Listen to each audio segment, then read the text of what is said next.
சரி கேட்டால் அந்த மனுஷன் கரெக்டாக தானே கேட்குறான், தப்பாக கேட்குறேன். அப்படி தான் எடுத்துக்கொள்ளணும். அவங்க ஏற்றி விட்டாங்கல்ல, அவங்க சொல்லி கொடுத்து தான் அவர் கேட்குறாருண்ணே. அது குழந்தையா, அது தெரியாது, கண் இல்லை, மூக்கு இல்லை. இவ்வளோ அழுகி போகிறத வாரி கொட்டுறோமே வெளியில், தெரியவானா? அவன் எடுத்தோட மனசாட்சி இருக்கான்னு கேட்பான், நான் கஷ்டப்பட்டு உழைக்கிறேன்னு கேட்பான். அவன் ஆதங்கம். He is travelling in is emotion, you are travelling in your own emotion. Finished. பிரச்சனை என்னென்னு பார்த்தா காய்கறியால் பிரச்சனை, வாங்கி கொடுக்கலாலும் பிரச்சனை, வாங்கி கொடுத்தாலும் பிரச்சனை, சமைச்சாலும் பிரச்சனை, சமைக்கலாலும் பிரச்சனை. இரு தரத்தவருக்கு சேர்த்து சொல்கிறேன்.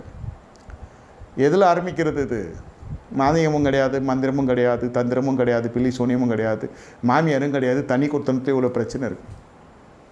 வந்து மந்திரம் வேறு பண்ணுறானா? இவ்வளோ ஓட்டை நமக்குள்ளே வச்சுக்கின்னு அப்படி மந்திரம் பண்ணுற அளவுக்கு நீ என்ன மேன்மையான ஆள் சொல்லுங்கள்?